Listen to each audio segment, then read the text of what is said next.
টিপু জানলার পাশে দাঁড়িয়ে হঠাৎ চেঁচিয়ে উঠল, মিষ্টি, গোগো, দেখো না, ওরা প্যান্ডেলের বাঁশ বেঁধে ফেলছে। মিষ্টি বই হাতে দৌড়ে এলো। গোগো আবার স্কুল ব্যাগ ফেলে লাফাতে লাগল। চারপাশে সত্যিই পুজোর গন্ধ ছড়িয়ে পড়েছে। রাস্তার দুপাশে আলো ঝোলানো হচ্ছে, চায়ের দোকানে ঢাকিরা বসে গরম সিঙাড়া খাচ্ছে, আর হাওয়ায় কেমন যেন আলাদা একটা রোমাঞ্চ।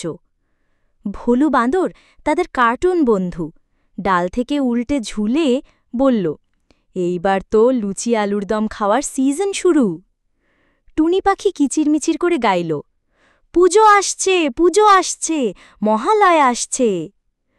গুগলি বিড়াল অবশ্য ততক্ষণে লুকিয়ে চায়ের দোকান থেকে একগাদা জিলিপি চুরি করে ফেলেছে। তার গোঁফে চিনির শিরা ঝকমক করছে। সবাই বুঝতে পারল দেবীপক্ষ আসছে। সন্ধ্যায় খেলার মাঠে বাচ্চারা দেখল আকাশে এক ঝলক উজ্জ্বল আলো। টুনি পাখি চোখ বড় বড় করে বলল, এটা দেবীর দূতের সংকেত, মহালয়া আসছে বলে আকাশে ঝলমলানি।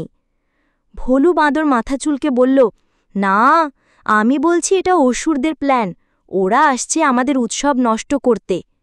গোগো তাড়াতাড়ি খাতা বের করে লিখল, অপারেশন মহালয়া রক্ষা।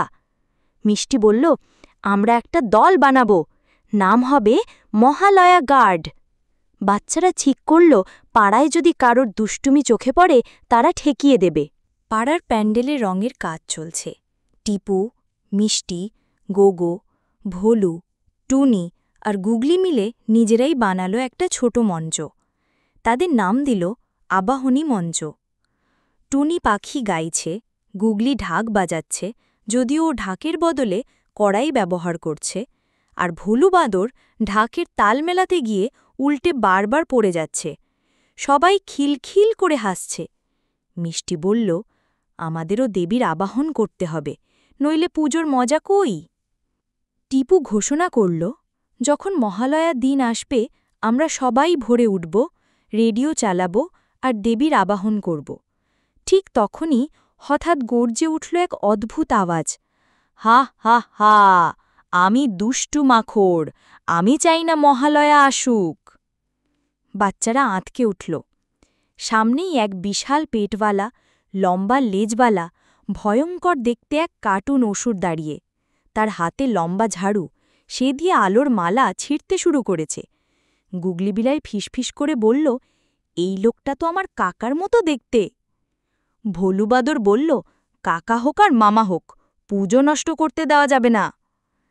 দুষ্টু মাখড় হাঁক ছাড়ল, মহালয়া মানে ঢাকের আওয়াজ, মন্ত্রপাঠ, আনন্দ, এসব আমার সহ্য হয় না, আমি ঘুমোতে চাই।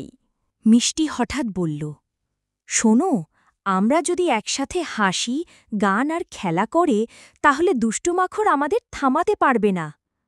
গোগো তার খাতায় লিখল, অপারেশন হাসির ঝড়। তারা সবাই একসাথে গান গাইতে লাগল, নাচতে লাগল। ভোলু বাঁদর আবার উল্টে পড়ে হাসির রোল তুলল। দুষ্টু মাখড় একটু একটু করে বিভ্রান্ত হয়ে গেল। সে ঢাক ছিঁড়তে গিয়ে থেমে গেল।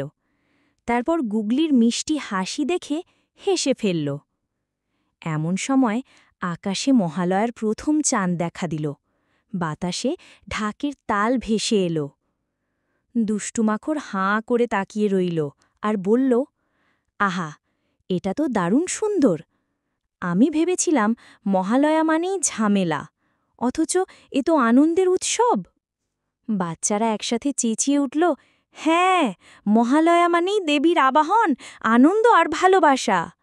দুষ্টু মাখড় তার ঝাড়ু ফেলে দিয়ে বলল, ঠিক আছে, আমিও তোমাদের সঙ্গে পুজো করব। পাড়ার সবাই হাসিতে ফেটে পড়ল। গুগলি বিড়াল তাকে তাড়াতাড়ি জিলিপি খাইয়ে দিল।